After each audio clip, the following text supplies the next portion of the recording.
O riso de escárnio da minha filha cortou o ar abafado do salão de festas quando ela levantou a pequena caixa.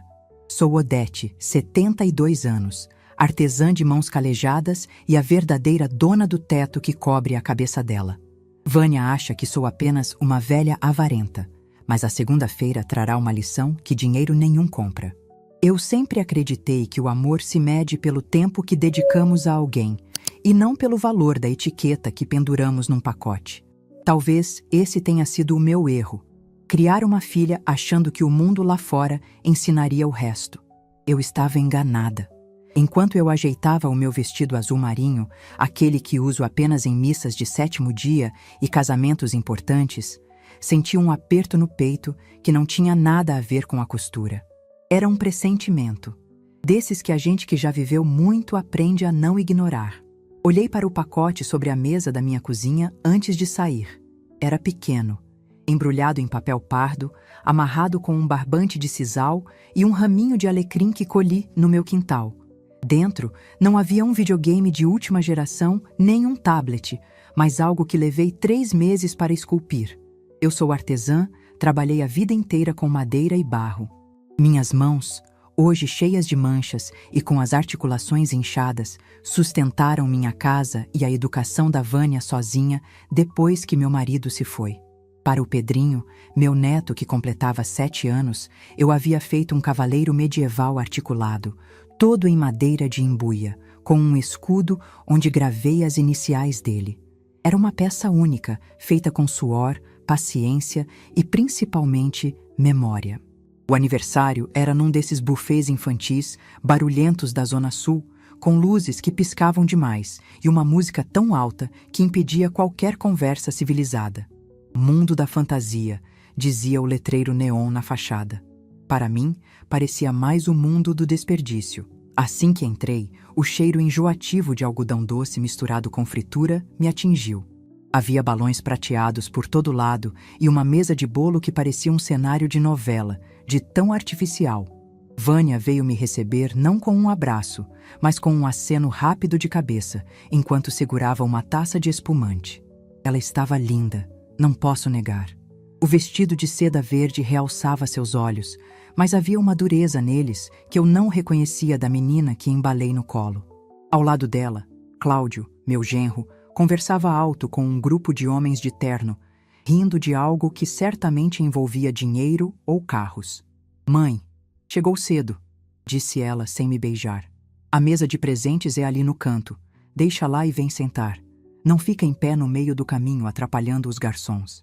Engoli a seco a recepção fria. Caminhei até a tal mesa. Era uma montanha de caixas coloridas, brilhantes, enormes. Havia carrinhos elétricos, pistas de corrida gigantescas, caixas de brinquedos importados que custavam mais que a minha aposentadoria de um mês inteiro. Coloquei meu pequeno pacote de papel pardo num cantinho, sentindo-me subitamente pequena. Não por vergonha do meu presente, mas por perceber que ele era um estranho naquele ninho de excessos. A festa seguiu seu curso. Vi meu neto de longe, correndo suado e feliz, cercado de monitores que gritavam ordens de brincadeiras. Tentei me aproximar dele 2 vezes, mas fui interceptada por garçons servindo canapés minúsculos ou por alguma amiga da Vânia querendo saber onde comprei meus sapatos, com aquele tom de voz que a gente sabe que é deboche disfarçado de elogio. Chegou a hora dos presentes. Antigamente, a gente abria os presentes em casa no dia seguinte com calma, mas a moda agora, pelo visto, era o momento do recebimento, uma espécie de show para mostrar quem deu o quê. Vânia pegou o microfone, o rosto corado pelo espumante, e chamou a atenção de todos. Gente, vamos ver o que o Pedrinho ganhou, ela anunciou, e todos aplaudiram.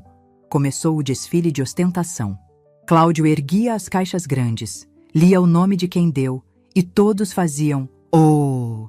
Um drone de um tio, uma bicicleta de marcha de um padrinho rico, um videogame dos avós paternos. Vânia sorria, orgulhosa, como se cada presente caro fosse um troféu que validasse o sucesso dela como mãe. Então, restou apenas o meu pacote, pequeno, marrom, destoando de todo aquele plástico colorido. Vânia pegou o embrulho com a ponta dos dedos como se estivesse segurando algo sujo. O sorriso dela vacilou. O salão ficou um pouco mais silencioso, talvez pela curiosidade de ver o que cabia numa caixa tão humilde. E esse aqui? Ela começou, lendo o cartãozinho feito à mão. É da vovó Odete. Ela rasgou o papel sem cuidado. O raminho de alecrim caiu no chão e foi pisado. Ela abriu a caixa de papelão cru e tirou o cavaleiro de madeira. O boneco era perfeito, cada detalhe da armadura lixado à exaustão, o escudo polido com cera de abelha. Mas na mão da minha filha, sob aquelas luzes artificiais, parecia apenas um pedaço de pau velho. Vânia olhou para o boneco, depois para mim, e depois para as amigas ricas que a cercavam. Soltou uma risada nervosa, incrédula. Só isso, mãe? A voz dela saiu amplificada pelo microfone que ela esqueceu de afastar da boca. Um bonequinho de madeira? Que vergonha! Com tudo que a senhora tem guardado, trazer uma coisa dessas para o aniversário de 7 anos do seu único neto? O silêncio que se seguiu foi pior que qualquer grito. Senti o sangue subir para as minhas orelhas, queimando. Não era vergonha do meu trabalho, era vergonha dela, vergonha da mulher superficial em que ela tinha se transformado. Vi Cláudio esconder o rosto com a mão, mas não para me defender, e sim para esconder o riso. Algumas pessoas na plateia cochicharam. É artesanal, Vânia. Minha voz saiu trêmula, mas audível, porque o salão estava mudo. Fiz com as minhas mãos. Levou 3 meses. Artesanal. Ela repetiu com desdém, jogando o cavaleiro de volta na caixa aberta, como se fosse lixo. Mãe, o menino quer tecnologia, quer novidade. Ninguém brinca com toco de pau hoje em dia. Francamente, a senhora podia ter se esforçado mais. Custava passar numa loja e comprar um jogo decente? Meus olhos se encheram de lágrimas, mas eu não as deixaria cair ali. Não na frente daquela gente que media valor por cifrões. Levantei-me da cadeira de plástico transparente que machucava minhas costas. Minhas pernas tremiam, mas minha espinha estava ereta. Caminhei até a mesa principal. O som dos meus sapatos no piso de porcelanato parecia ecoar como marteladas. Cheguei perto da Vânia. Ela me olhou com desafio, esperando talvez que eu pedisse desculpas ou prometesse um cheque gordo para compensar. Estendi a mão e peguei a caixa com o meu cavaleiro. Se é vergonha para você, minha filha, então não serve para o meu neto, disse num tom baixo que só ela e Cláudio ouviram. Ah, pronto. Vai fazer drama agora? Ela bufou, revirando os olhos. Deixa isso aí, depois o Pedrinho vê se quer jogar fora ou não. Não, respondi, fechando a tampa com firmeza. O Pedrinho não vai jogar fora o amor da avó. Quem jogou fora foi você. Virei as costas para ela. Procurei meu neto com os olhos. Ele estava num canto, assustado com a tensão, segurando um robô de plástico que já estava com uma perna solta. Fui até ele, agachei-me, ignorando a dor nos joelhos. Pedrinho, a vovó já vai, disse, acariciando o rosto suado dele. O seu presente a vovó guarda para quando você for me visitar, tá bom? Lá em casa a gente brinca. Tá bom, vovó, ele disse, me dando um beijo rápido e melado de brigadeiro. Você tá triste? Não, meu amor. A vovó só está cansada. Levantei-me e caminhei em direção à saída. Ninguém tentou me impedir. Vânia já estava no microfone novamente, tentando animar a festa, fingindo que a mãe, esquisita, não tinha acabado de estragar o clima. Vamos cantar parabéns, gente! Ouvi ela gritar enquanto eu empurrava a porta de vidro pesada. O ar da noite estava fresco. A rua estava calma, um contraste absoluto com o caos lá dentro. Caminhei até meu carro, um sedã popular com 10 anos de uso, mas muito bem cuidado. Sentei no banco do motorista e só então permiti que as lágrimas descessem. Chorei de raiva. Chorei de decepção. Olhei para a caixa no banco do passageiro. O cavaleiro de madeira estava lá, intacto, símbolo de uma dignidade que tentaram me arrancar. Enquanto enxugava o rosto com um lenço de pano que trago na bolsa, minha mente começou a clarear. A tristeza foi dando lugar a uma lucidez fria, cortante. Com tudo que a senhora tem guardado, ela tinha dito. Vânia achava que eu tinha uma fortuna escondida no colchão. O que ela não sabia, ou escolhia ignorar por conveniência, era para onde ia o meu dinheiro todo mês. Liguei o carro e dirigi devagar pelas ruas do bairro nobre onde minha filha morava. Passei em frente à casa deles. um sobrado imponente, com jardim de inverno e garagem para 2 carros. Lembrei-me do dia em que eles compraram aquela casa, 5 anos atrás. Vânia chorando porque o financiamento não tinha sido aprovado pelo banco. A renda do Cláudio era variável demais e ela estava desesperada para sair do aluguel. Eu me lembrei da minha oferta. Eu não tinha o valor total, mas tinha uma boa reserva da venda do meu antigo ateliê e uma aposentadoria decente, somada à pensão do meu falecido marido. Ofereci pagar as parcelas do financiamento. Fica como um presente, minha filha, eu disse na época. Vocês pagam as contas da casa, a comida, o lazer, e eu garanto o teto. Assim vocês conseguem juntar dinheiro para o futuro do Pedrinho. Eles aceitaram, é claro. Abraçaram-me, choraram, disseram que eu era a melhor mãe do mundo.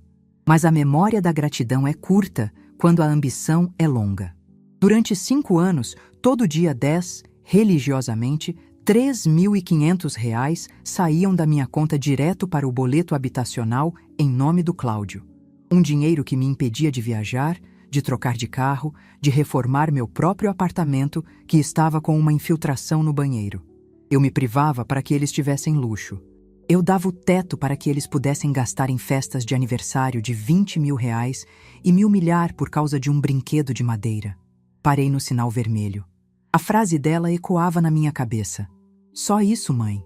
Não, Vânia, não é só isso. Cheguei em casa, no meu apartamento simples num bairro mais afastado. O silêncio ali era meu amigo. Preparei um chá de camomila, sentei na minha poltrona velha de veludo e peguei meu caderno de anotações financeiras. Abri na página marcada com um clipe. Lá estava o registro de cada centavo que enviei para aquela casa. Fiz uma conta rápida. Quase R$ 210.000 ao longo desses anos. Olhei para o telefone sobre a mesa. O aplicativo do banco estava ali, acessível com a minha digital. Eu sou idosa, mas não sou boba. Aprendi a mexer em tudo para não depender de ninguém. A próxima parcela vencia na segunda-feira. O dinheiro já estava na conta corrente, pronto para ser debitado automaticamente. Senti uma calma estranha tomar conta de mim. Não era vingança. A vingança é um prato quente e impulsivo. O que eu sentia era a necessidade de justiça, de reequilíbrio. Se o meu presente artesanal, feito com amor e sacrifício de tempo, era motivo de vergonha, então o meu presente financeiro, feito com sacrifício de vida, também não deveria ser aceito.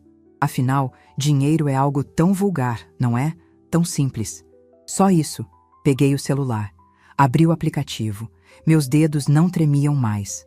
Fui até a aba de agendamentos. Lá estava ele. Pagamento Casa Vânia, Cláudio, R$ 3.580. Cliquei na opção. O aplicativo perguntou: deseja realmente cancelar este agendamento? Pensei no boneco de madeira jogado na caixa como lixo. Pensei no riso dos convidados. Pensei no Cláudio virando o rosto. Pensei na Vânia me chamando de vergonha. Sim, sussurrei para a sala vazia. Confirmei o cancelamento. Mas eu não parei por aí. Fui além. Entrei na lista de favorecidos e excluí a conta do financiamento habitacional.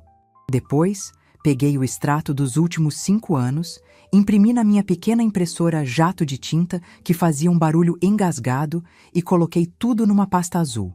Amanhã seria domingo. Eu passaria o dia lixando uma nova peça de madeira, ouvindo meu rádio. Mas na segunda-feira, o banco não receberia o pagamento.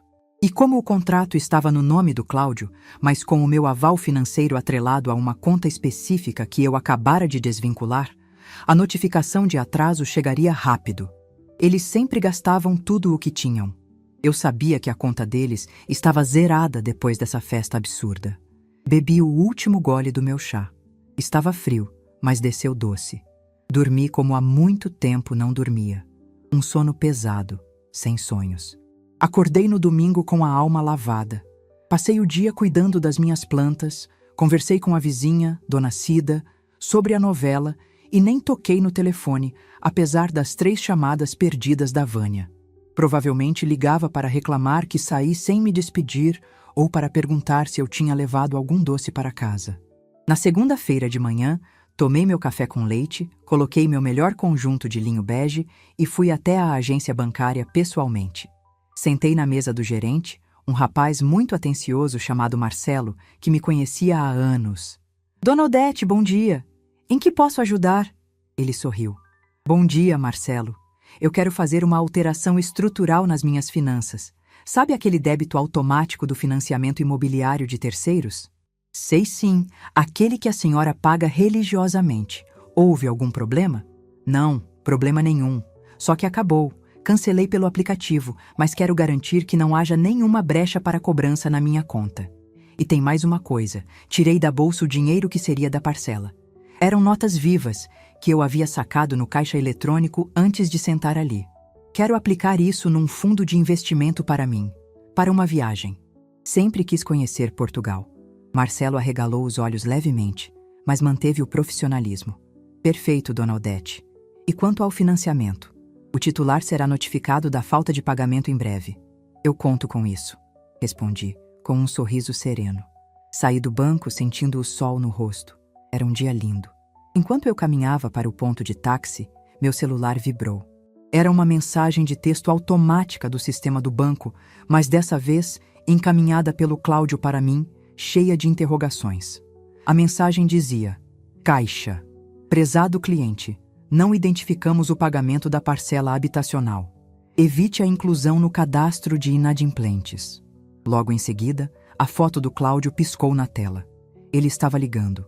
Deixei tocar até cair na caixa postal. Depois, a Vânia. 1, 2, 3 vezes.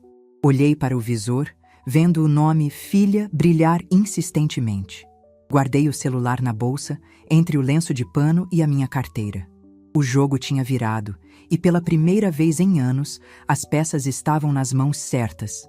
O celular vibrava sobre a toalha de renda da mesa da cozinha, dançando freneticamente com a insistência das chamadas. Era um aparelho moderno, que o Cláudio tinha me vendido no ano passado. Um modelo usado dele, que ele me repassou pelo preço de um novo, dizendo que estava me fazendo um favor. Olhei para a tela iluminada. Vânia. Era a 8ª vez em menos de 20 minutos. O aparelho zumbia como uma mosca varejeira presa num copo de vidro, desesperada para sair. Continuei descascando a laranja-lima com a minha faca de ponta fina, tirando a casca numa fita única e contínua, como meu pai me ensinou quando eu era menina na roça. O cheiro cítrico invadiu a cozinha, limpando o ar, me acalmando. Eu não atenderia. Não agora. Aquele zumbido eletrônico era a trilha sonora do desespero deles, e pela primeira vez em anos eu não sentia a obrigação de correr para resolver o problema. A velha avarenta estava ocupada demais saboreando sua própria paz. Quando a chamada caiu na caixa postal, o silêncio que se instalou no meu apartamento foi quase musical. Mordi um gomo da laranja, sentindo o suco doce, e olhei ao redor. Minha casa era simples. Móveis de madeira maciça que eu mesma reformei, cortinas de voal que deixavam a luz da tarde entrar suave, e minhas ferramentas de trabalho organizadas num canto da sala que transformei em ateliê. Tudo ali tinha minha essência, meu suor. Diferente da casa da Vânia, que parecia um mostruário de loja de decoração, fria e impessoal, a minha casa tinha alma. Levantei-me e fui até a estante de livros. Puxei uma pasta sanfonada antiga, daquelas marrons de elástico, onde guardo meus documentos vitais. Levei-a para a mesa. Precisava entender o tamanho real do buraco que cavei para mim mesma ao tentar tapar o sol com a peneira na vida da minha filha. Espalhei os papéis. Extratos bancários de 5 anos, recibos de transferências, comprovantes de pagamento de IPVA do carro do Cláudio que esqueceu de pagar, faturas de cartão de crédito onde constavam compras de roupas para a Vânia que eu parcelei em 10 vezes. Comecei a somar. Não usei calculadora. Gosto de fazer a conta no papel, com lápis, sentindo o grafite riscar a folha. A cada coluna somada, meu estômago dava um nó, não de fome, mas de indigestão com a minha própria cegueira. 210 mil da casa, mais 15 mil de um empréstimo para reformar a piscina deles.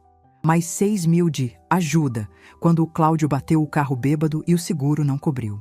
Mais as mensalidades da escola de natação do Pedrinho, que a Vânia dizia que estava apertada para pagar. O valor final ultrapassava 300 mil reais. 300 mil reais drenados da minha vida, do meu trabalho com a madeira, da pensão que meu marido deixou suada. E o que eu recebi em troca? Só isso? Num microfone, na frente de estranhos. Meus olhos pararam num documento específico. A escritura da casa deles. Eu tinha uma cópia. Li as cláusulas miúdas. Cláudio e Vânia eram os proprietários no papel, sim, mas o banco tinha a alienação fiduciária. Se não pagassem 3 parcelas, o banco tomava. Simples assim. O que me prendia a eles era um contrato paralelo de avalista solidária na conta corrente de onde saía o débito.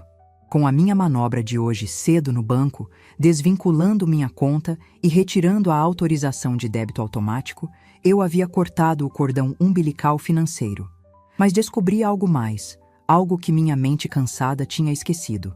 Na pasta, encontrei um documento antigo de quando meu marido ainda era vivo. Era uma apólice de seguro de vida que eu mantinha em segredo caso algo me acontecesse, para garantir o futuro da Vânia. O valor era alto, eu pagava aquilo há 30 anos. Olhei para o beneficiário. Vânia Lúcia de Souza. Peguei uma caneta vermelha e circulei o nome dela. Aquele papel era mais uma prova de que minha vida girava em torno de protegê-la. Mas proteção demais cria aleijados emocionais. Eu criei uma mulher que não sabe o valor de um prego, de um tijolo, de um pão. Criei uma mulher que acha que mãe é sinônimo de banco 24 horas. Fui até meu ateliê no canto da sala. O cheiro de serragem e cera de carnaúba me abraçou. Passei a mão sobre a bancada, tocando as goivas, os formões, as lixas. Essas ferramentas eram minhas verdadeiras amigas. Elas nunca me julgaram, nunca pediram nada além de cuidado e firmeza. Peguei um pedaço de cedro rosa que estava guardado para uma ocasião especial. A madeira era nobre, cheirosa, com veios avermelhados lindos. Eu ia fazer uma imagem de Nossa Senhora, mas mudei de ideia. Comecei a riscar a madeira com o lápis de carpinteiro. Eu faria uma caixa forte, com segredo, daquelas que só abrem se você souber onde apertar. Seria o símbolo da minha nova fase, fechada para quem não tem a chave do respeito, mas guardando tesouros para quem souber valorizar. Enquanto a lixa grossa comia a madeira, levantando poeira e revelando a beleza escondida, minha mente viajou para o passado. Lembrei-me da Vânia pequena, com seus 5 anos, chorando porque queria uma boneca que falava, que todas as amigas tinham. Nós não tínhamos dinheiro na época. Meu marido era operário, eu costurava para fora. Lembro-me de ter ficado noites sem dormir, costurando vestidos extras para comprar a tal boneca.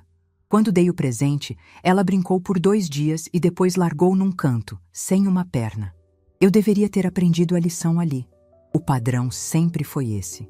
O desejo ardente, a conquista facilitada pelo sacrifício dos pais e o descarte imediato. Eu alimentei o monstro da ingratidão com colheradas de facilidade.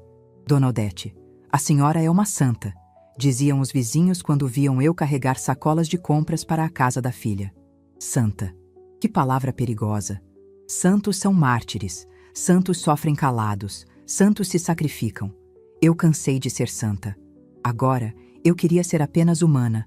Uma humana com dignidade e uma conta bancária que servisse aos meus sonhos, não aos caprichos alheios. O telefone parou de tocar por um tempo, mas logo ouvi o som de notificação de mensagens chegando em cascata. O plim-plim-plim incessante indicava que o pânico estava escalando. Caminhei até a janela da sala e olhei para a rua. O movimento era tranquilo, típico de uma segunda-feira à tarde, num bairro de aposentados. Mas eu sabia que a tempestade estava se formando do outro lado da cidade. Cláudio devia estar ligando para o gerente do banco, gritando, ameaçando processar, usando aquela arrogância de quem tem terno caro e bolso vazio.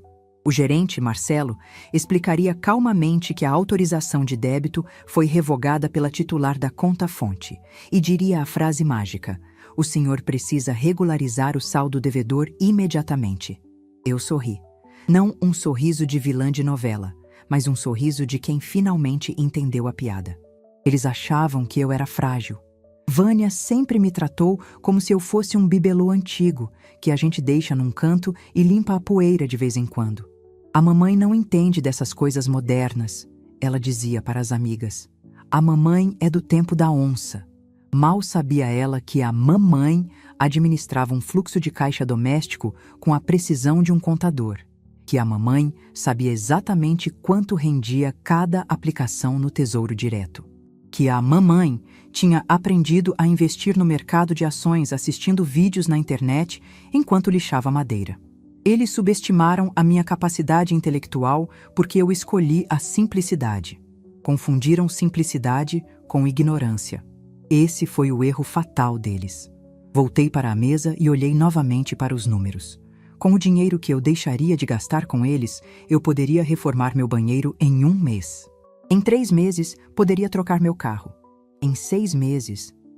em 6 meses, eu estaria andando pelas ruas de Lisboa, comendo pastéis de Belém e ouvindo fado, sem me preocupar se o Cláudio tinha pago a conta de luz ou se a Vânia precisava de um vestido novo para um casamento.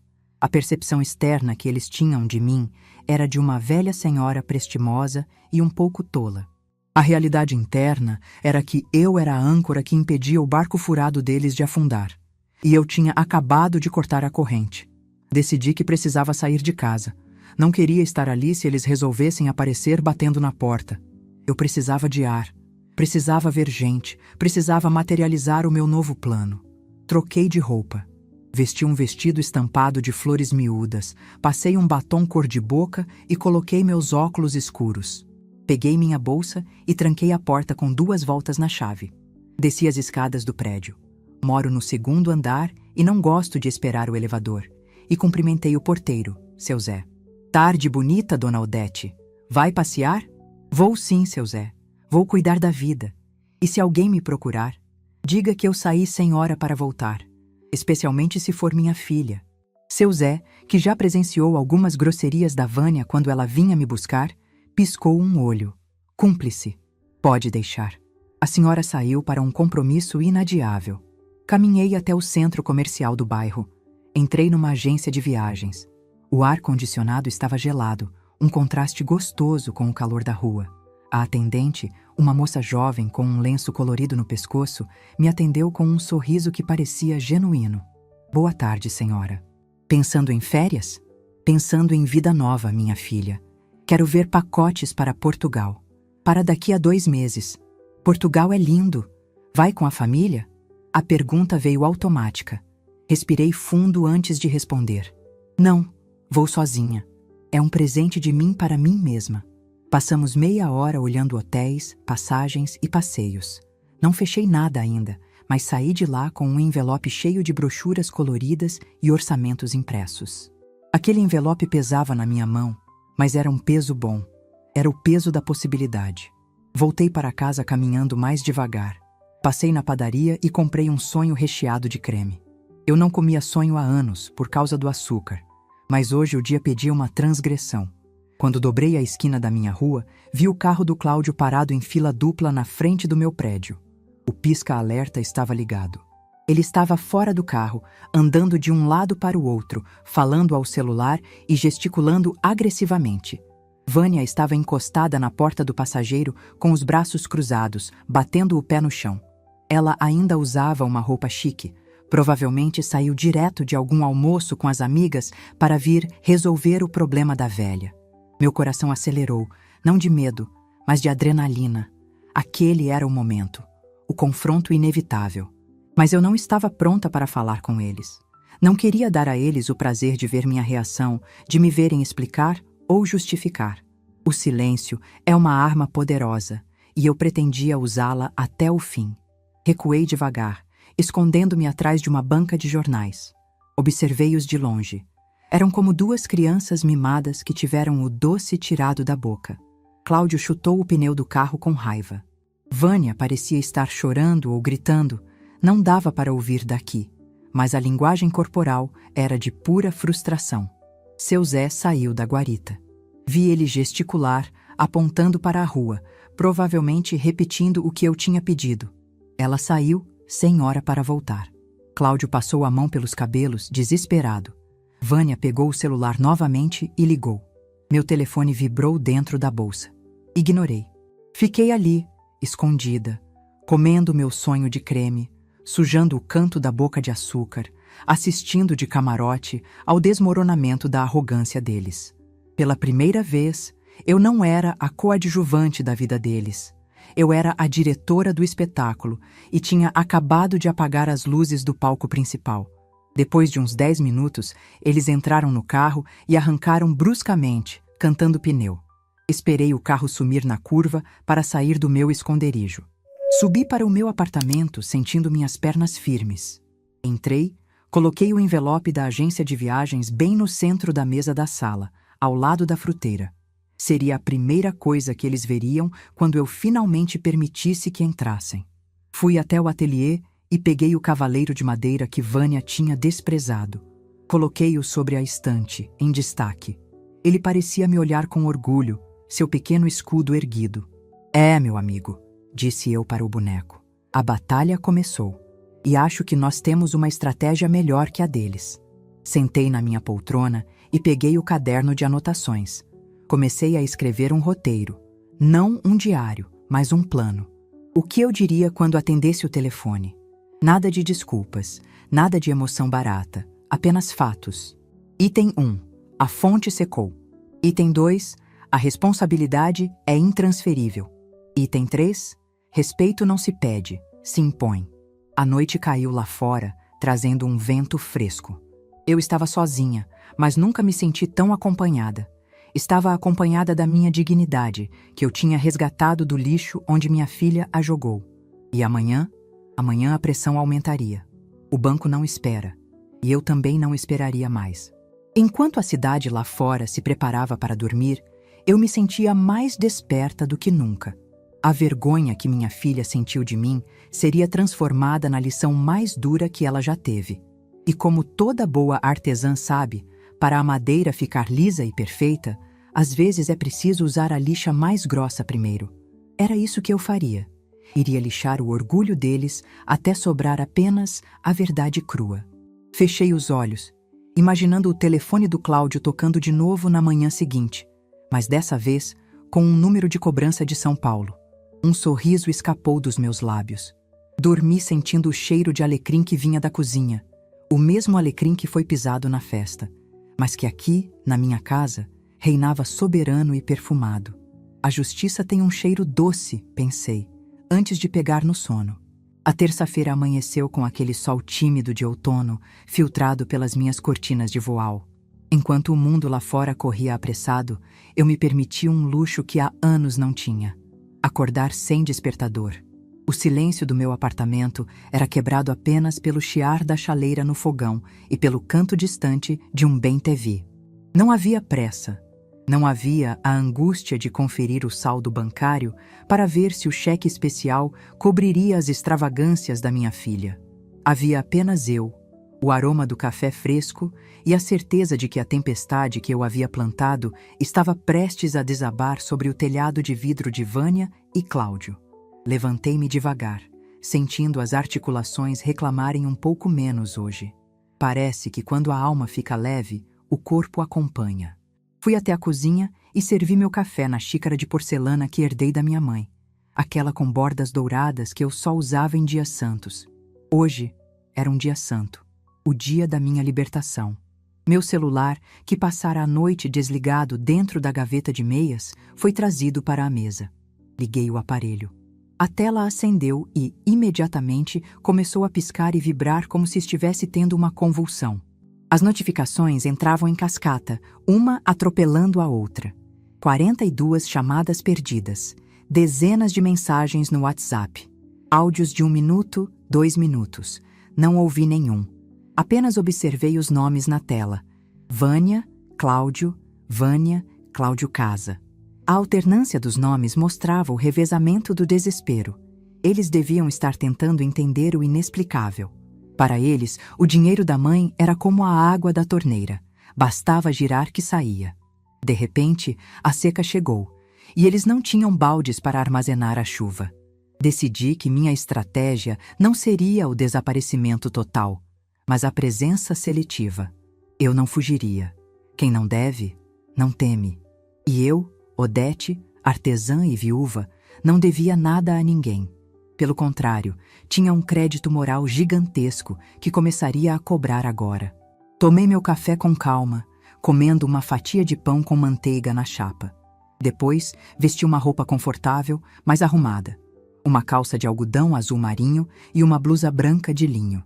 Prendi meu cabelo grisalho num coque firme e coloquei meus brincos de pérola. Eu sairia.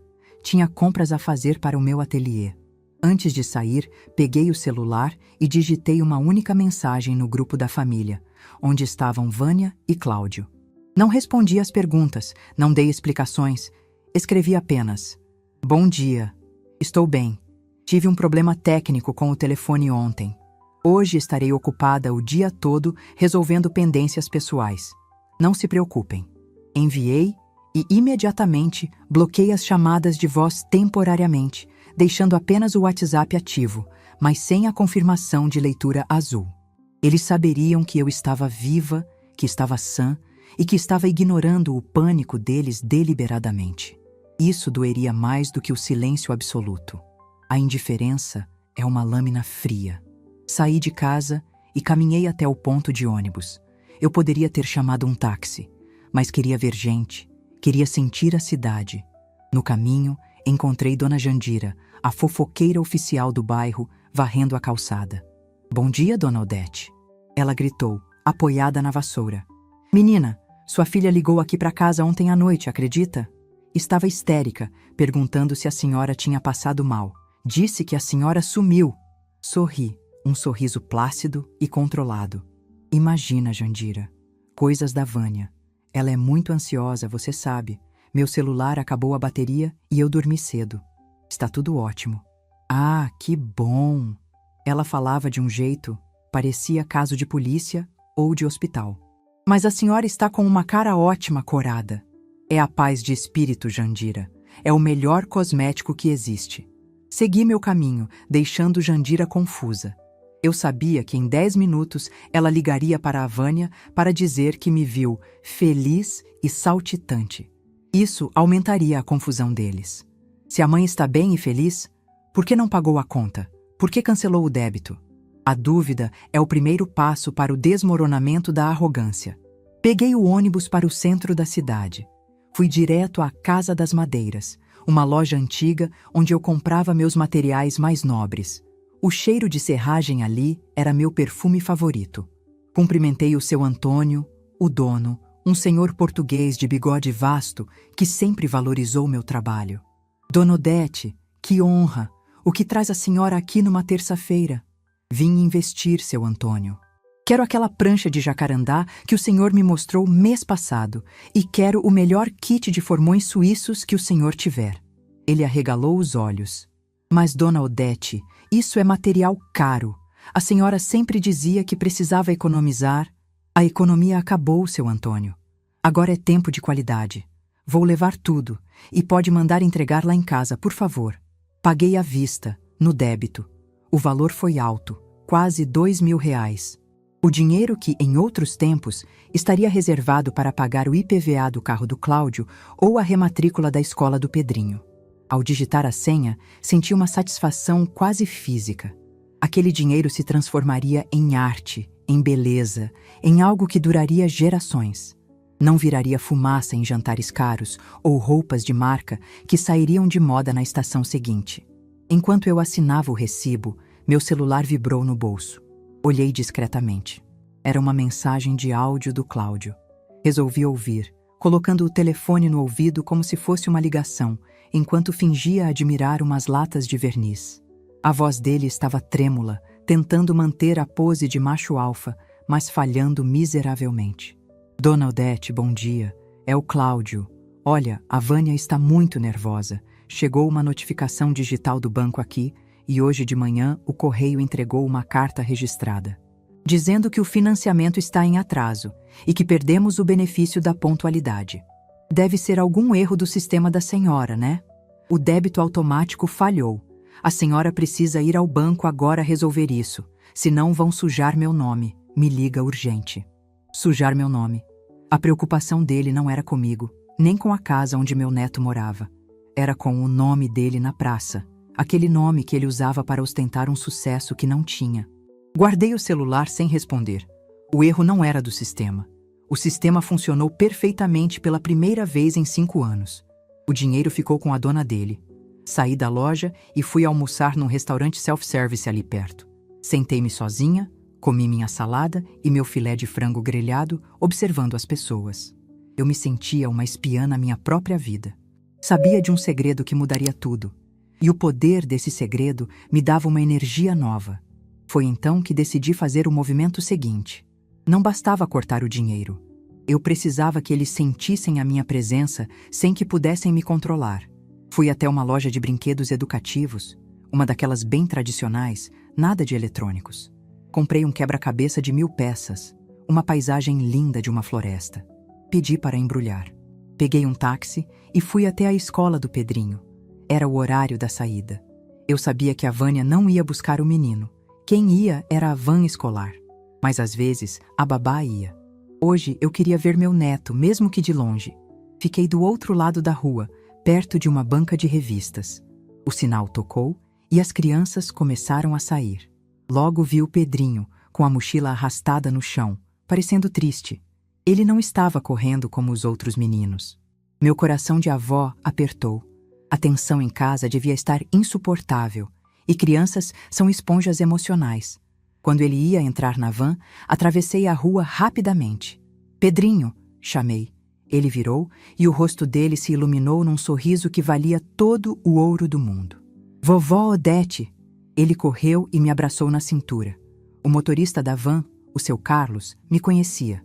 "Oi, dona Odete. Veio buscar o garoto hoje?" "Não, Carlos. Só vim dar um beijo nele. Estava com saudade." Abaixei-me para ficar na altura do meu neto. "Oi, meu amor. A vovó trouxe uma coisa para você." Entreguei o pacote do quebra-cabeça. "Não é de madeira dessa vez", pisquei para ele. "Mas é para a gente montar juntos quando você for lá em casa. Guarda na mochila e não deixa sua mãe ver agora, tá bom? É nosso segredo." Ele assentiu, sério, com aquela cumplicidade que só avós e netos têm. "A mamãe tá brava, vovó. Ela e o papai gritaram muito ontem à noite. O papai chutou o sofá. Passei a mão no cabelo dele, sentindo uma pontada de culpa, mas logo a afastei. A culpa não era minha. A culpa era de quem construiu uma vida baseada em mentiras financeiras. Vai passar, meu querido. Adultos às vezes ficam bobos. Agora vai, entra na van. A vovó te ama." Dei um beijo estalado na bochecha dele e o vi entrar no veículo. Quando a van partiu, senti que tinha feito a coisa certa. Eu não tinha abandonado meu neto. Eu estava lutando para que ele tivesse uma avó respeitada e não uma avó capacho. Voltei para casa no final da tarde. O sol já estava se pondo, pintando o céu de laranja e roxo. Quando dobrei a esquina da minha rua, vi que a emboscada estava armada. O carro do Cláudio estava lá novamente, e dessa vez eles não estavam dentro. Estavam na calçada, na frente da portaria, andando de um lado para o outro. Vânia gesticulava com o porteiro, o seu Zé, que parecia estar perdendo a paciência. Respirei fundo. A hora do confronto indireto tinha chegado. Eu não podia mais me esconder, e nem queria. Ajeitei a alça da bolsa no ombro, ergui o queixo e caminhei em direção a eles. O som dos meus sapatos no asfalto chamou a atenção. "Mãe!" Vânia gritou assim que me viu. Ela correu na minha direção, os saltos batendo desajeitados nas pedras portuguesas da calçada. "Onde a senhora estava? A gente está aqui há 2 horas. O seu Zé disse que a senhora não tinha hora para voltar. Que palhaçada é essa?" Ela tentou me segurar pelo braço, mas eu me esquivei suavemente, continuando a caminhar em direção à entrada do prédio. Cláudio veio logo atrás, com uma pasta de papéis na mão. Ele estava suado, a gravata frouxa, o rosto vermelho. "Dona Odete, graças a Deus!" Ele disse ofegante. "A senhora precisa ver isso aqui. Chegou do banco. É uma notificação extrajudicial. Eles estão cobrando a parcela e os juros. Dizem que a conta de débito não tinha autorização." Parei na porta de vidro do prédio. Virei-me para eles. Meu rosto estava sereno, uma máscara de tranquilidade que contrastava violentamente com o caos deles. "Olá, Vânia." "Olá, Cláudio." Minha voz saiu baixa, controlada. Eu estava comprando materiais de trabalho e almocei fora. O dia estava lindo, não acham? "Lindo?" Vânia quase engasgou. "Mãe, a senhora está ficando senil? O banco está ameaçando tomar a nossa casa. A senhora esqueceu de pagar a parcela." "Esqueceu? Como pode ser tão irresponsável?" "Eu não esqueci, minha filha. respondi, olhando nos olhos dela. Aqueles olhos verdes que um dia me olharam com amor e hoje só viam cifrões. Não esqueceu? Cláudio se intrometeu, balançando o papel. Então o que aconteceu? O sistema falhou? A senhora foi hackeada? Dei um passo à frente, invadindo o espaço pessoal do Cláudio, o que o fez recuar instintivamente. Nada falhou, Cláudio. O sistema bancário é muito eficiente. O débito não ocorreu porque eu cancelei a autorização. E retirei o saldo da conta vinculada. O silêncio que caiu sobre a calçada foi absoluto. Até o trânsito da rua pareceu parar. Vânia abriu a boca, mas nenhum som saiu. Cláudio piscou várias vezes, como se eu tivesse falado em mandarim. Cancelou? Vânia gaguejou. Mas, por quê? Mãe, a senhora sabe que a gente não tem esse dinheiro agora. A festa do Pedrinho, as contas, a gente conta com a senhora. É o nosso acordo. Acordo? Soltei uma risada breve, sem humor. Acordo pressupõe duas partes se beneficiando, Vânia. O que nós tínhamos não era um acordo, era exploração. Do que a senhora está falando? Ela guinchou, o tom de voz subindo oitavas. A senhora sempre pagou. É a casa do seu neto. Vai deixar a gente na rua? Por causa de quê? Daquele boneco de madeira? É vingança por causa do presente? Não é vingança, falei, mantendo a calma enquanto ela se descontrolava. É reajuste. Vocês disseram que o meu presente era só isso, que era uma vergonha. Pois bem, eu refleti muito sobre o que vocês disseram. E percebi que se o meu tempo, o meu suor e a minha arte valem tão pouco para vocês, o meu dinheiro também não deve valer nada.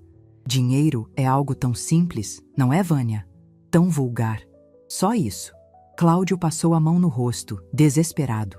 Dona Odete, pelo amor de Deus, não é hora de lição de moral. O vencimento já passou. Se não pagarmos até amanhã, vai incidir multa pesada e meu score no Serasa vai despencar. A senhora tem o dinheiro aí? Transfere para mim agora. A gente resolve isso e depois conversa com calma. Olhei para ele com uma piedade fria. Ele realmente não estava entendendo. Ele achava que era uma birra de velha, que bastava pedir com jeito que eu abriria a carteira. Eu não tenho o dinheiro, Cláudio, menti. Ou melhor, disse uma meia-verdade. Eu tinha o dinheiro, mas ele não estava disponível para eles. Como não tem? Ele gritou. A senhora recebe a pensão, o aluguel do ateliê antigo. Gastei. Cortei a fala dele. Gastou? Os dois gritaram em uníssono.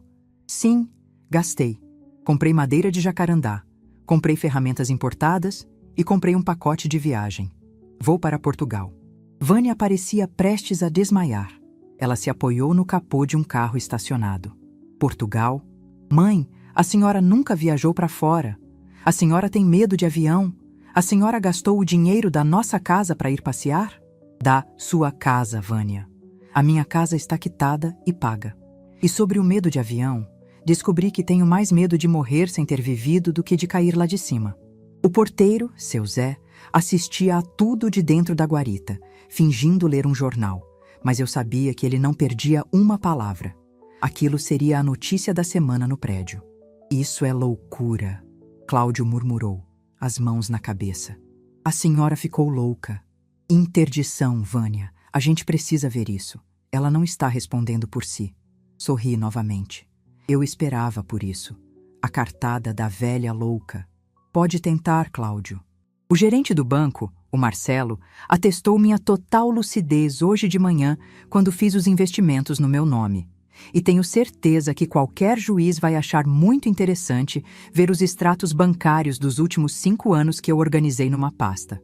210 mil reais doados a vocês.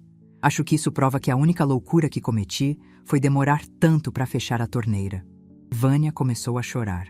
Não era choro de arrependimento, era choro de criança contrariada. Mãe, por favor, o Pedrinho vai ficar bem, interrompi, firme. Se vocês não conseguem pagar a casa luxuosa onde moram, talvez seja a hora de se mudarem para um lugar que caiba no bolso de vocês. Como todo mundo faz. Chama-se vida adulta, minha filha. É uma experiência fascinante. Recomendo. Dito isso, girei a chave na porta de vidro. Mãe, a senhora não vai subir. A gente não terminou. Vânia gritou, vindo na minha direção. Entrei e fechei a porta de vidro temperado entre nós. O trinco fez um clac sonoro, definitivo. Fiquei do lado de dentro, no saguão fresco. Eles ficaram do lado de fora, no calor da calçada, batendo no vidro como mariposas atraídas pela luz. Olhei para eles uma última vez. Cláudio estava vermelho, discutindo com a Vânia. Vânia batia no vidro com a palma da mão aberta, a maquiagem borrada. Boa noite, murmurei, apenas para mim mesma. Virei as costas e caminhei para o elevador. Não olhei para trás. Minhas pernas tremiam um pouco agora, a adrenalina baixando, mas meu espírito estava voando alto. Eu tinha executado o plano. A mensagem foi entregue. Entrei no meu apartamento e tranquei a porta com as 2 voltas de costume. O envelope da agência de viagens continuava sobre a mesa, uma promessa de futuro. O cavaleiro de madeira me observava da estante. Fui até a janela da sala e espiei por uma fresta da cortina. O carro deles ainda estava lá embaixo, mas eles tinham entrado. Cláudio estava socando o volante. Vânia estava ao telefone, provavelmente ligando para algum advogado ou para o pai do Cláudio, tentando arrumar dinheiro emprestado. Eles estavam provando, pela primeira vez, o gosto amargo da realidade sem o adoçante da minha generosidade. Preparei um chá de erva cidreira, sentei na minha poltrona e peguei meu caderno de anotações. Risquei o item 3, o confronto. Abaixo dele, escrevi o próximo passo. Item 4, a resistência. Porque eu sabia que eles não desistiriam tão fácil. Eles voltariam e voltariam mais agressivos. A humilhação de hoje se transformaria em raiva amanhã. Cláudio era orgulhoso demais para aceitar perder o status, e Vânia era mimada demais para aceitar perder o conforto. Mas eles não sabiam que eu ainda tinha mais uma carta na manga. Uma carta que envolvia a escritura da casa e uma cláusula que eles nunca se deram ao trabalho de ler no contrato original, porque estavam ocupados demais estourando champanhe. O telefone fixo tocou. Deixei tocar. Tocou 5, 6, 10 vezes. Depois parou. A noite caiu tranquila sobre a cidade. Eu estava sozinha, mas pela primeira vez em anos não me sentia solitária. Eu estava na companhia da mulher que eu fui um dia, antes de me diminuir para caber na ingratidão da minha filha. E essa mulher, eu descobri, era uma ótima companhia. Amanhã seria quarta-feira, dia de feira. E dia de ver até onde a corda esticaria antes de arrebentar de vez. E se arrebentasse, que caísse quem estivesse se pendurando nela. Eu, graças a Deus, e as minhas mãos calejadas, tinha os pés bem plantados no chão. A chuva de quarta-feira veio grossa, lavando a fuligem da cidade e trazendo aquele cheiro de terra molhada que, na roça, a gente chamava de cheiro de renovação. Mas para a minha filha e meu genro, a tempestade que caía lá fora não era nada comparada ao furacão que varria a vida financeira deles. Eu estava na sala, terminando de passar verniz na moldura do quebra-cabeça de 1000 peças que comprei para o Pedrinho. Eu mesma montei a base para ele não ter tanto trabalho, quando a campainha tocou. Não era o toque breve do carteiro ou a insistência educada da vizinha. Eram toques longos, impacientes, seguidos de batidas de nós de dedos na madeira maciça da minha porta. Olhei pelo olho mágico. Vânia, Cláudio e um homem engravatado que eu não conhecia. Cláudio estava pálido, com olheiras profundas que nem a base cara da Vânia conseguiria esconder.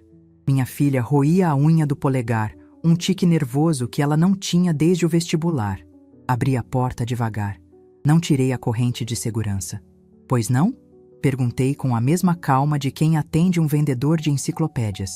Mãe, abre essa porta agora. Vânia sibilou, olhando para os lados do corredor para ver se algum vizinho escutava.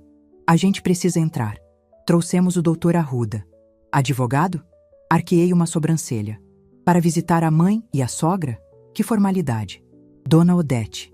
O homem de terno cinza e pasta de couro deu um passo à frente, tentando impor uma autoridade que não colava comigo. Sou o representante legal do casal. Precisamos discutir a situação do imóvel e as medidas de reparação de danos morais e materiais que meus clientes pretendem mover. Seria melhor conversarmos dentro do imóvel para evitar constrangimentos públicos. Danos morais. A audácia deles era algo fascinante, quase uma obra de arte abstrata de tão sem sentido. Entrem. Destravei a corrente e abri a porta. Mas limpem os pés, o tapete é novo e foi pago com o meu dinheiro. Eles entraram na minha sala simples, mas aconchegante. O advogado olhou ao redor com um ar de desprezo contido, avaliando meus móveis reformados. Cláudio se jogou no sofá como se o peso do mundo estivesse em seus ombros. Vânia ficou em pé, os braços cruzados, batendo o salto no chão. Muito bem. Sentei-me na minha poltrona de veludo, a única autoridade real naquela sala. Digam a que vieram. O chá está acabando, então sejam breves. Dona Odete. O advogado abriu a pasta e tirou alguns papéis. Ocorre que a sua decisão abrupta e, ouso dizer, maliciosa, de interromper o fluxo de pagamento do financiamento habitacional causou danos imediatos aos meus clientes. O senhor Cláudio teve seus cartões corporativos bloqueados hoje pela manhã devido à negativação automática do CPF, que estava vinculado à conta garantidora. Ele passou por um vexame num almoço de negócios. Olhei para o Cláudio. Ele cobriu o rosto com as mãos. Foi horrível, dona Odete. Ele murmurou, a voz embargada. O garçom disse não autorizado na frente do diretor da empresa. Tive que pedir para outro pagar. O senhor tem noção do que isso faz com a imagem de um homem? Tenho, respondi, seca. Faz com que a imagem dele corresponda à realidade. Você não tem dinheiro, Cláudio. Quem pagava era eu. O cartão não passou porque a fonte secou. Isso não é dano. É fato. É quebra de contrato verbal. O advogado interveio, elevando o tom. Havia uma expectativa de direito criada por 5 anos de pagamentos contínuos. A senhora criou uma dependência e a rompeu de má fé. Estamos dispostos a não levar isso ao tribunal se a senhora regularizar os débitos agora, pagar a multa de atraso e assinar este termo de compromisso de pagamento até a quitação do imóvel. Ele empurrou um papel na minha direção sobre a mesa de centro. Peguei o papel. Li rapidamente. Era uma confissão de dívida e um compromisso irrevogável de pagamento. Se eu assinasse aquilo, estaria presa a eles legalmente até os meus 90 anos. Soltei uma risada. Não foi um riso de deboche, mas um riso de incredulidade. Doutora Arruda, o senhor cobra caro para passar vergonha ou faz isso de graça pelos amigos? O rosto do advogado ficou vermelho. A senhora está sendo intransigente. A lei protege a boa-fé. Boa-fé? Levantei-me, caminhando até a estante onde repousava o cavaleiro de madeira. Peguei o boneco e o coloquei na mesa, bem na frente deles. Vânia, você se lembra do que disse sobre isso aqui? Ela revirou os olhos, exausta. Ai, mãe, supera. É um brinquedo velho. A gente está falando da nossa vida, do teto do seu neto. A senhora vai destruir nossa família por causa de ego ferido? Só isso, mãe. Que vergonha! Repeti as palavras dela, sentindo o gosto amargo na boca. Não foi ego, minha filha. Foi revelação. Naquele momento, eu entendi que para vocês, eu sou apenas uma carteira com pernas. E quando a carteira trouxe algo que não era dinheiro, vocês a jogaram no lixo. Voltei-me para o advogado. O senhor fala em contrato verbal. Pois bem, vamos falar de contratos escritos. Cláudio, Vânia, vocês leram a escritura da casa quando assinaram? Ou só estavam preocupados em estourar o espumante e postar foto no Instagram? Claro que lemos. Cláudio resmungou defensivo. Então vocês se lembram da cláusula 14, parágrafo 3, referente à origem dos recursos da entrada? Perguntei, com a suavidade de quem prepara o bote. O silêncio na sala foi absoluto. O advogado franziu a testa e começou a folhear suas cópias freneticamente. Vânia e Cláudio se entreolharam, confusos. Não sabem do que estou falando, não é? Caminhei até minha mesa de trabalho e peguei a pasta azul. Deixem-me refrescar a memória de vocês. Há 5 anos, eu dei R$200 mil de entrada naquela casa. Dinheiro da venda do meu antigo ateliê e de economias de uma vida. Na época, o banco exigiu uma declaração de origem de fundos. E eu fiz questão de registrar um contrato de gaveta, autenticado em cartório, anexado ao processo, que vocês assinaram sem ler porque estavam eufóricos. Abri a pasta e tirei o documento amarelado pelo tempo, mas com firmas reconhecidas que valiam mais que ouro. Aqui diz que o valor da entrada foi um aporte de capital com cláusula de reversão. Significa que, Se o imóvel entrar em processo de execução por inadimplência dos compradores, a parte correspondente à entrada não se perde. Ela se converte em crédito preferencial para o aportador, ou seja, para mim. Coloquei o documento na frente do advogado. Ele leu e vi a cor sumir do rosto dele. Ele ajustou os óculos, releu e fechou a pasta dele devagar. O que isso quer dizer? Vânia perguntou, a voz trêmula, sentindo que o chão estava cedendo. Quer dizer, minha filha, respondi, voltando a me sentar, que se o banco tomar a casa, o que vai acontecer em breve, já que vocês não têm dinheiro, a primeira pessoa a receber na liquidação sou eu. O banco pega a parte dele, eu pego os meus 200 mil corrigidos, e vocês... Bem, vocês ficam com a dívida remanescente e sem a casa. Mas... A senhora não faria isso, Cláudio gaguejou. A senhora perderia dinheiro também. O leilão desvaloriza o imóvel. Ah, Cláudio, é aí que você se engana sobre o meu poder de fogo. Fui até a gaveta da estante e tirei outro envelope. Um envelope pardo, grosso. Vocês sempre me viram como a viúva coitadinha que conta moedas. Só isso, mãe? Vocês acham que eu vivo neste apartamento simples e dirijo um carro velho porque sou pobre.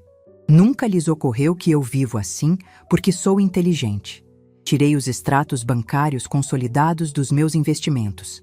Não aqueles da conta corrente que eu usava para pagar as contas deles, mas os da minha corretora, onde o dinheiro do seguro de vida do meu marido e os lucros do meu trabalho de 40 anos renderam juros sobre juros. Joguei os extratos na mesa, espalhando as folhas como um leque de cartas de baralho. Vânia pegou uma folha. Seus olhos percorreram os números. Ela engoliu em seco. Cláudio se inclinou para ver. 1,5 milhão? Vânia sussurrou chocada. Mãe, a senhora tem 1,5 milhão investido em liquidez diária?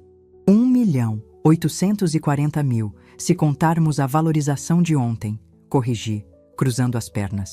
Dinheiro suficiente para comprar a casa de vocês à vista, 2 vezes. Dinheiro suficiente para garantir que o Pedrinho estude nas melhores escolas até a faculdade. Dinheiro que eu guardei, centavo por centavo, privando-me de luxos, pensando no futuro da minha família. Vânia olhou para mim e pela primeira vez vi medo nos olhos dela. Não o medo de perder a casa, mas o medo de perceber que ela não conhecia a própria mãe. Ela percebeu que a mulher que ela humilhou na festa não era uma velhinha desamparada, mas a verdadeira provedora de todo o universo dela. A senhora é rica, Cláudio disse, a boca entreaberta, olhando para mim com uma mistura nojenta de admiração e cobiça que surgiu de repente. Dona Odete, com esse dinheiro, a gente quita a casa hoje, resolve tudo. O doutor Arruda rasga esse processo agora mesmo, não é, doutor? A gente volta a ser uma família feliz. O advogado assentiu, tentando sorrir, percebendo que o jogo tinha mudado. Dei uma risada alta, gostosa, que veio do fundo da barriga. Vocês não entenderam nada, não é? Balancei a cabeça. Eu mostrei isso não para dizer que vou pagar. Mostrei para vocês verem o tamanho da oportunidade que perderam. Levantei-me e fui até a janela, olhando a chuva cair. Esse dinheiro era a herança de vocês. Era a segurança do Pedrinho. Mas o comportamento de vocês na festa, aquela ingratidão, aquela vergonha que sentiram do meu trabalho, aquilo me fez ver que dar dinheiro a vocês é como jogar água em cesto de vime, escorre e não enche nunca. Virei-me para eles, endurecendo o olhar. Eu já tomei providências hoje cedo. Liguei para o meu gerente de investimentos. Esse capital foi blindado. Transferi a maior parte para um fundo de previdência privada, onde o beneficiário, em caso da minha morte, não é mais você, Vânia. O quê? Vânia gritou, levantando-se do sofá num pulo. A senhora me deserdou? Sou sua única filha. A lei obriga os 50%. A lei obriga os 50% da legítima sobre o patrimônio total. O advogado corrigiu, baixinho. Mas Vânia o ignorou. Mas previdência privada tem regras específicas de sucessão, dependendo do plano. O beneficiário agora é o Pedro. Continuei, ignorando o juridiquês. Com uma cláusula de usufruto administrado por um curador independente até ele completar 25 anos. Vocês não vão colocar a mão em 1 centavo desse dinheiro. Nem agora, nem depois que eu morrer. Cláudio parecia que ia vomitar. Ele afrouxou a gravata, suando frio. A galinha dos ovos de ouro não só tinha voado, como tinha levado o galinheiro junto. E sobre a casa, continuei, implacável. Eu não vou pagar a parcela atrasada. O banco vai executar a dívida. E quando o imóvel for a leilão, adivinhem quem vai estar lá, com dinheiro vivo para arrematar pelo menor preço, usando o crédito da entrada que eu já dei? Apontei para o meu próprio peito. Eu vou comprar a casa, mas não para vocês morarem. Vou comprar para alugar. E o aluguel vai para a poupança do Pedrinho. Vocês têm 30 dias para sair. Ou podem pagar o banco vocês mesmos, se acharem algum milagre. Mãe, a senhora não pode fazer isso. Vânia chorava agora, lágrimas grossas de desespero real. Ela veio até mim, tentando me abraçar, mas eu mantive os braços abaixados. Onde a gente vai morar? O Pedrinho adora aquele quarto. A senhora vai colocar o seu neto na rua? O Pedrinho tem casa, respondi firme. A minha casa. Ele é sempre bem-vindo aqui. Vocês é que precisam aprender a se virar. Aluguem um apartamento de 2 quartos. Vendam o carro importado do Cláudio e comprem um popular. Façam o que milhões de brasileiros fazem. Vivam com o dinheiro que ganham. Isso é crueldade. Vânia gritou, recuando. A senhora é uma velha amarga. Só porque eu falei do presente, foi só um comentário infeliz. Foi a gota d'água num copo que transborda há anos, Vânia. Só isso, mãe? É, minha filha. Só isso é o que sobrou para vocês. A realidade. Olhei para o advogado, que já estava guardando as coisas na pasta, percebendo que a causa estava perdida e que provavelmente não receberia os honorários do Cláudio. Doutora Arruda, acho que a reunião acabou. Por favor, acompanhe meus parentes até a saída. E se voltarem a me ameaçar com processos, meu advogado entrará em contato para discutir a apropriação indébita de alguns valores que o Cláudio pegou emprestado da minha conta conjunta antiga e nunca devolveu. Tenho os comprovantes. Cláudio ficou branco como papel. Ele sabia exatamente do que eu estava falando. Eles saíram da minha casa em silêncio. A arrogância com que entraram tinha se transformado em pó. Vânia soluçava, amparada por um Cláudio catatônico. O advogado saiu por último, me dando um aceno breve e respeitoso de cabeça. O respeito que se dá a quem tem o poder de verdade. Fechei a porta. Passei a corrente. Tranquei as 2 voltas da chave. O silêncio voltou a reinar, mas agora ele tinha um gosto diferente. Não era solidão. Era triunfo. Voltei para a minha poltrona. Minhas mãos tremiam um pouco. Não vou negar. Confrontar a própria filha dessa maneira dói. Dói na carne, dói no útero. Mas a dor da cirurgia é necessária para a cura. Se eu continuasse pagando, estaria matando o caráter dela e o futuro do meu neto. Peguei o telefone e disquei o número da van escolar do seu Carlos. Carlos? É a dona Odete, tudo bem? Olha, amanhã eu gostaria de buscar o Pedrinho na escola pessoalmente. Vou levá-lo para tomar sorvete. Sim, eu aviso a mãe dele. Mas queria confirmar se posso contar com você para não entregá-lo a ninguém antes de eu chegar. Ótimo. Obrigada, Carlos. Desliguei. Olhei para o quebra-cabeça na mesa. Faltava encaixar as peças do céu. Era a parte mais difícil. Tudo azul, tudo igual. Mas com paciência, a gente encontra o lugar de cada uma. A tempestade lá fora tinha diminuído para uma garoa fina. Fui até a janela e vi o carro deles lá embaixo, ainda parado. Eles discutiam dentro do veículo. Vi Vânia bater no painel. Vi Cláudio esconder o rosto. Eles estavam enfrentando pela primeira vez na vida adulta uma noite escura sem a minha lanterna para guiar. E era exatamente disso que eles precisavam para, quem sabe um dia, aprenderem a acender a própria luz. Senti uma leveza imensa nos ombros. O peso de carregar 2 adultos nas costas tinha desaparecido. Agora eu podia usar minha força para o que realmente importava. Eu mesma e meu neto. Peguei o folheto de Portugal que estava na mesa lateral. Lisboa, 7 dias e 6 noites. Sorri. Talvez eu estendesse para 15 dias. Afinal, eu tinha recursos. E agora, todos sabiam disso. Amanhã seria um novo dia. O dia em que eu começaria a ditar as regras do jogo. A velha do presente simples tinha acabado de dar o presente mais complexo e valioso de todos, a emancipação forçada. E se eles não gostassem, bem, A porta da rua é serventia da casa, da minha casa. Meus olhos pousaram no cavaleiro de madeira sobre a mesa, onde eu o havia deixado durante a discussão. Ele parecia maior agora, mais imponente, como se tivesse vencido um dragão muito maior que ele. É, meu amigo, sussurrei. Às vezes, a madeira mais simples é a mais resistente. E a gente provou isso hoje. Apaguei a luz da sala, deixando apenas o brilho dos postes da rua iluminar o ambiente. Fui para o quarto com a certeza de que, nesta noite, quem não dormiria seriam eles. Eu dormiria o sono dos justos e dos libertos.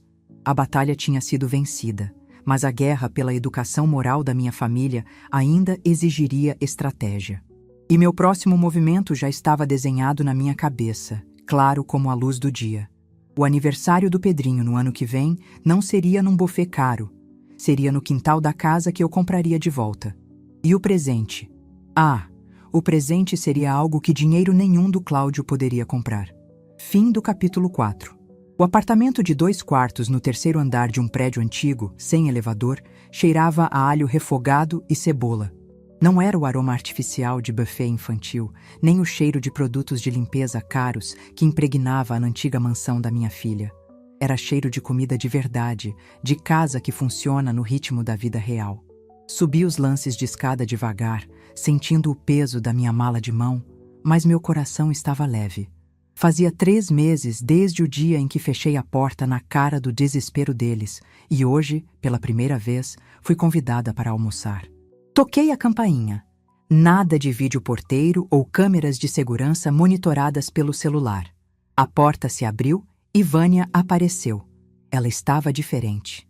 O cabelo loiro platinado de salão deu lugar a um tom mais natural, preso num rabo de cavalo prático. Ela usava um avental sobre a roupa simples de domingo, e suas unhas não tinham mais aquele alongamento de gel que a impedia de pegar uma moeda no chão. Oi, mãe.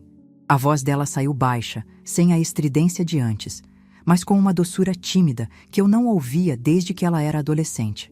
Entra. O Cláudio foi comprar refrigerante na esquina. Entrei. A sala era pequena. O sofá que eles conseguiram salvar da mudança ocupava quase todo o espaço, e a TV estava apoiada num rack modesto que eu reconheci de uma loja de móveis populares. Mas estava limpo, estava organizado. E, acima de tudo, parecia um lar, não um cenário de revista de decoração onde ninguém pode sentar. O cheiro está ótimo, Vânia, comentei, colocando minha bolsa sobre uma cadeira. É macarronada com frango assado, ela disse, enxugando as mãos no avental. Aprendi a fazer aquele tempero que a senhora usava. Bom, tentei, né? Delivery ficou fora do orçamento faz tempo. Sentei-me no sofá. Olhei ao redor e vi num canto da sala, sobre uma prateleira baixa, o cavaleiro de madeira. Ele não estava numa caixa, nem jogado. Estava em destaque, ao lado de uma foto do Pedrinho. Meu peito aqueceu. Aquele pequeno pedaço de madeira tinha sobrevivido ao naufrágio da vaidade deles e encontrado um porto seguro. A porta se abriu novamente e Cláudio entrou, suado, carregando 2 garrafas de guaraná. Ele emagreceu. O terno caro foi substituído por uma bermuda jeans e uma camiseta polo desbotada. Ele trabalhava agora como representante comercial de uma empresa de ferragens, rodando a cidade num carro popular da firma. O orgulho dele tinha levado uma surra da vida, e o que sobrou parecia ser um homem mais honesto. Dona Odete, ele me cumprimentou com um respeito que não parecia forçado, mas nascido do temor reverencial. Que bom que a senhora veio. Eu não perderia o almoço. Disseram que a cozinheira está se esforçando, brinquei. E vi um sorriso genuíno, embora cansado, no rosto dele. Pedrinho saiu do quarto correndo. Vovó! O abraço dele foi o mesmo de sempre, apertado e cheio de energia, mas notei algo diferente. Ele não me pediu presente, não perguntou o que eu tinha trazido, apenas me puxou pela mão. Vem ver, vovó. O papai e eu montamos o quebra-cabeça da floresta. Colamos na parede do meu quarto. Fui até o quarto dele.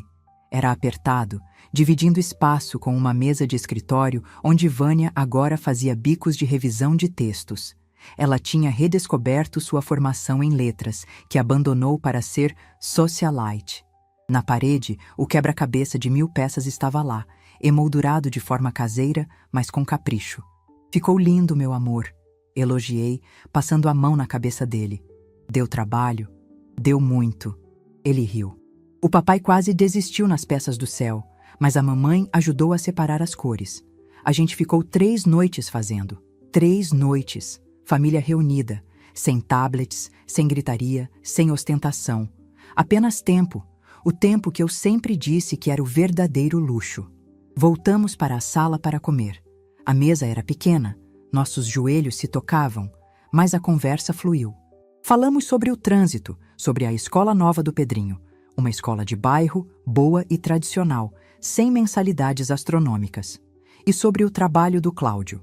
Ninguém falou de viagens para a Disney, nem de carros do ano, nem de jantares em restaurantes estrelados. Quando Vânia serviu o café, num jogo de xícaras simples de vidro, o silêncio ficou um pouco mais denso. Era a hora da verdade. Eu sabia que eles queriam falar sobre o passado recente, mas não sabiam como começar. Mãe, Vânia começou girando a colherinha no café preto. A gente queria agradecer. Ergui as sobrancelhas, surpresa. Esperava um pedido de desculpas, mas gratidão? Agradecer? Pelo quê? Por ter deixado vocês perderem a mansão? Cláudio suspirou e olhou para a esposa, dando força. No começo, a gente teve muita raiva. Ele admitiu, olhando para as próprias mãos calejadas. Muita raiva mesmo. Achamos que a senhora era o monstro da história. Mas, nesses últimos meses, a gente dorme. Antes, naquela casa enorme, eu deitava pensando na dívida, no status, em manter as aparências. Agora, a conta é justa, mas fecha. E eu descobri que sou capaz de fazer coisas, Vânia completou com os olhos marejados. Eu achava que precisava de empregada para tudo, que precisava de dinheiro para ser alguém. Quando a senhora tirou o tapete, eu caí de cara no chão. Doeu, mas eu levantei. E descobri que sei cozinhar, que sei trabalhar, que sei ser mãe de verdade para o Pedro, e não só uma motorista que leva para cursos caros. Bebi um gole do café. Estava forte e doce, do jeito que eu gosto. Eu fico feliz em ouvir isso, minha filha. Porque dinheiro a gente recupera ou não, mas dignidade e caráter, se a gente perde, não acha em prateleira de mercado. E sobre a casa antiga, Cláudio hesitou. Ficamos sabendo que foi arrematada no leilão semana passada. O advogado do banco comentou. Sorri, tirando um envelope da minha bolsa. Não era dinheiro, era um documento. Sim, foi arrematada. Por uma holding familiar que eu criei. Os dois arregalaram os olhos. Oh, a senhora comprou a casa de volta? Vânia perguntou, incrédula. Comprei. Usei o crédito da entrada que eu tinha dado lá atrás e completei o resto com parte dos meus investimentos. Foi um ótimo negócio. Paguei 60% do valor de mercado. Então, a gente pode voltar? Cláudio perguntou, e vi um brilho antigo de esperança nos olhos dele. Neguei com a cabeça firme. Não, a casa já está alugada. Os novos inquilinos mudam mês que vem. É um contrato de 30 meses. O brilho no olhar do Cláudio apagou, mas ele assentiu, resignado. Ele estava aprendendo. O aluguel daquela casa, continuei colocando o documento na mesa, vai direto para um fundo de previdência e estudos do Pedrinho. É o futuro dele. Quando ele fizer 25 anos, a casa é dele. Até lá, o rendimento garante que ele tenha uma boa educação e saúde. Mas vocês continuam aqui, pagando as próprias contas, construindo a própria vida. Vânia pegou o papel e leu. Vi uma lágrima escorrer pelo rosto dela, sem maquiagem para borrar. A senhora pensou em tudo. Ela sussurrou. Protegeu o Pedro de nós mesmos. Protegi o Pedro da versão antiga de vocês. Corrigi com suavidade. Mas estou gostando muito mais dessa versão nova. Essa versão nova talvez não precise de proteção, apenas de tempo para amadurecer. Levantei-me. O almoço tinha sido reparador, mas eu tinha um compromisso inadiável. Bom, a comida estava deliciosa, mas eu preciso ir. Tenho um voo às 6 da tarde. Voo? Cláudio levantou-se também. Para onde a senhora vai? Lisboa, respondi, abrindo um sorriso largo que iluminou meu rosto enrugado. Vou ficar 1 mês. Aluguei um apartamentozinho no Chiado. Quero ouvir fado, tomar vinho e ver o Rio Tejo. Sozinha. Vânia veio até mim e me abraçou. Dessa vez, não foi aquele abraço frouxo de quem tem medo de amassar a roupa de seda. Foi um abraço de filha. Senti o coração dela bater contra o meu. Vai com Deus, mãe. A senhora merece. Manda fotos e... Desculpa. Desculpa por aquele dia. Desculpa por ter dito que seu presente era uma vergonha. A vergonha era eu. Está perdoado, Vânia. O passado é madeira podre. A gente lixa e joga fora. O que importa é a madeira nova que está por baixo. Despedi-me do Pedrinho com promessas de trazer um pastel de Belém, que eu sabia que chegaria murcho, mas a intenção é o que vale. Ele me deu o cavaleiro de madeira para eu levar para passear. Não, meu amor. Devolvi o boneco para as mãos dele. Esse cavaleiro fica aqui. Ele é o guardião da sua casa. Ele lembra que as coisas simples têm valor. A vovó vai trazer outra coisa para você. Desci as escadas do prédio sentindo minhas pernas firmes. O táxi já me esperava lá embaixo. Enquanto o motorista colocava minha mala no porta-malas, olhei para cima. Na janela do terceiro andar, 3 rostos me olhavam. Vânia, Cláudio e Pedrinho acenavam. Não havia carro importado na garagem. Não havia piscina, não havia luxo. Mas havia uma família. Uma família que eu precisei desmontar para que pudesse ser remontada do jeito certo, peça por peça, como um quebra-cabeça complicado. Entrei no táxi e dei a partida para o aeroporto. Enquanto a cidade passava pela janela, refleti sobre a jornada. Muitas mães sofrem caladas, dando tudo o que têm e o que não têm, criando filhos que se tornam parasitas emocionais. Eu quase fui uma delas. O amor de mãe, às vezes, é confundido com sacrifício eterno. Mas descobri, aos 72 anos, que o maior ato de amor que eu poderia ter feito não foi pagar a casa deles durante 5 anos. Foi parar de pagar. Foi o não que os salvou. Foi a retirada do suporte que os obrigou a fortalecerem as próprias pernas. Abri minha bolsa e peguei meu passaporte. Dentro dele, uma foto antiga minha e do meu falecido marido. Conseguimos, velho, pensei. Demorou, doeu, mas conseguimos. O celular vibrou. Era uma mensagem da Vânia. Mãe, obrigada por ter vindo e obrigada pela lição. Te amo. Boa viagem. Sorri e desliguei o aparelho. Pelas próximas 12 horas, eu estaria voando sobre o oceano. Incomunicável, inalcançável. Apenas Odete. Não a mãe, não a avó, não a provedora, não a artesã. Apenas uma mulher indo ao encontro de um sonho antigo, paga com o dinheiro do seu próprio suor, com a consciência tranquila de quem deixou a casa em ordem. O avião decolaria em breve. E eu sabia que, lá embaixo, na vida que deixei organizada, tudo ficaria bem. Porque agora, eles sabiam o valor de um prego, de um tijolo e principalmente de uma mãe. A justiça tinha sido feita, não com a espada da vingança, mas com o formão da sabedoria, esculpindo dignidade onde antes só havia arrogância. Fechei os olhos e imaginei o Tejo. A vida, na final, começa quando a gente decide que ela nos pertence. E a minha estava apenas recomeçando.